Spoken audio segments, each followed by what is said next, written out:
আমাদের পার্টির ভারপ্রাপ্ত চেয়ারম্যান জনাব তারেক রহমান নির্দেশনা দিয়েছেন এই শারদীয় দুর্গা পূজাতে বাংলাদেশ জাতীয়তাবাদী দলের প্রতিটি নেতা কর্মী কাজ করার জন্য।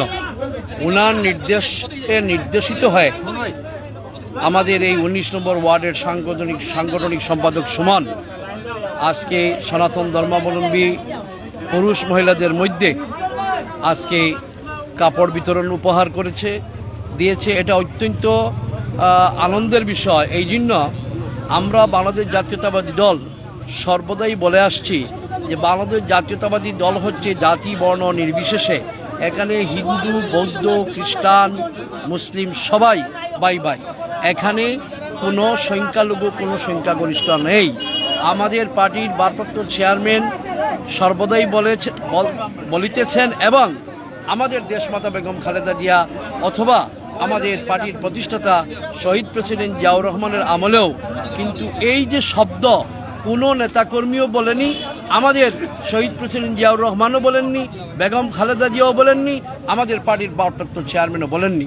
যে গোষ্ঠীটি বলতো যারা ওই ধর্মকে, এই হিন্দু ধর্মাবলম্বীদেরকে এই যে একটা অপব্যাখ্যা দিয়ে পড়ুয়ার সংখ্যা লঘু বলে আমাদের কাছ থেকে দূরে সরিয়ে রেখেছিল, কিন্তু আজকে প্রমাণিত হচ্ছে যে বাংলাদেশ জাতীয়তাবাদী দল সম্প্রীতির রাজনীতি করে এবং বিশেষ করে সিলেটের যে সম্প্রীতি এটা অতীতেও ছিল, এখনো আছে, ভবিষ্যতেও থাকবে।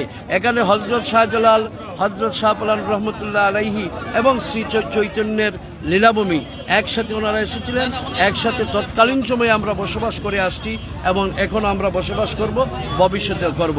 আজকে শারদীয় দুর্গাপূজা উপলক্ষে সুমন তার ব্যক্তিগত পক্ষ থেকে আমাদের পার্টির ভারপ্রাপ্ত চেয়ারম্যান জনাব তারেক রহমানের নির্দেশনা যে পালন করেছে তার জন্য আমি মহানগর বিএনপির সাধারণ সম্পাদক হিসাবে মহানগর বিএনপির পক্ষ থেকে তাকে অসংখ্য ধন্যবাদ জানাচ্ছি এবং আমি দোয়া করি তার যে চিন্তা চেতনা সেগুলো যেন ভবিষ্যতে এই ওয়ার্ডবাসীর জন্য কাজে লাগাতে পারে, সেই সুযোগ আগামীতে যদি আসে সেই সুযোগটি কাজে লাগাবো। মধ্যে বিভিন্ন পূজা কমিটির সাথে এবং বিভিন্ন জায়গায় গিয়ে কাপড় উপহার বা নগদ অর্থ উপহার দিচ্ছি।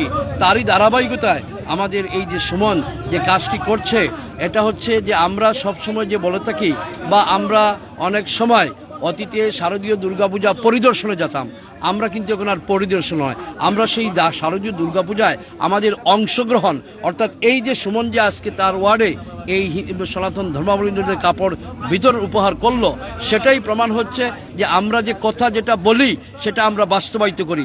শুধু আমরা করি না, আমাদের মাঠ পর্যায়ের নেতাকর্মীরা যে বাস্তবায়িত করে তার প্রমাণ হচ্ছে আজকে ১৯ নম্বর ওয়ার্ড বিএনপির সাংগঠনিক সম্পাদক সুমন। আমরা শুধু বিএনপি পরিবার আমরা ভালোভাবে দেখছি না, এটা সিলেটবাসী দেখতেছে এবং অনুভব করতেছে যে না, সত্যি তো তারেক রহমান সাহেব যে কথাগুলো বলছে তার নেতাকর্মীরা মাঠ পর্যায়ে সেগুলো বাস্তবায়িত করার জন্য বদ্ধপরিকর। আমি আবারও সুমনকে ধন্যবাদ জানাচ্ছি।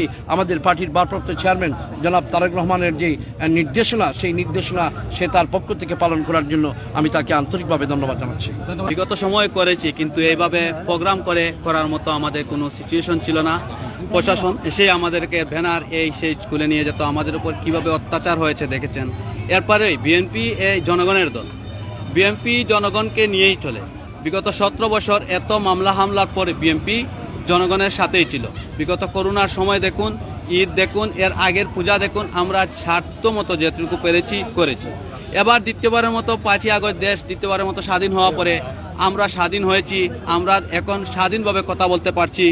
তাই আমার কাছে অনেকটা ভালো লাগছে আজকে যে মহানগর বিএনপির সভাপতি সাধারণ সম্পাদক অনেক ব্যস্ততার মাঝে আমার এই ছোট্ট একটা আয়োজনে এসে উপস্থিত হয়ে আজকের আয়োজনটাকে সফল করে তুলেছেন। আমি আমার 19 নম্বর ওয়ার্ডের হিন্দু ভাইদের উদ্দেশ্যে একটি কথাই বলবো, কারণ আমাদের ওয়ার্ডটা হিন্দু অধ্যুষিত। আমরা এতদিন থেকে হিন্দু মুসলিম এই ওয়ার্ডে একসাথে থাকি, কখনো আমাদের সম্প্রীতি নষ্ট হয় নাই, আর ইনশাআল্লাহ হবেও না। যারা কুচক্রী মহল এই হিন্দু সম্প্রদায়ের উপর যে হামলা এই হবে সেই হবে বলে যে পোকাপানটা রটাচ্ছেন, তার কিছুই হবে না।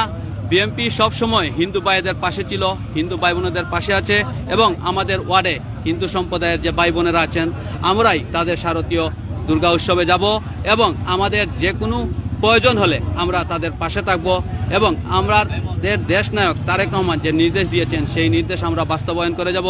আগামীতেই যে নির্দেশ আসবে প্রত্যেকটি নির্দেশ আমরা সময়ে সময়ে পালন করে যাব।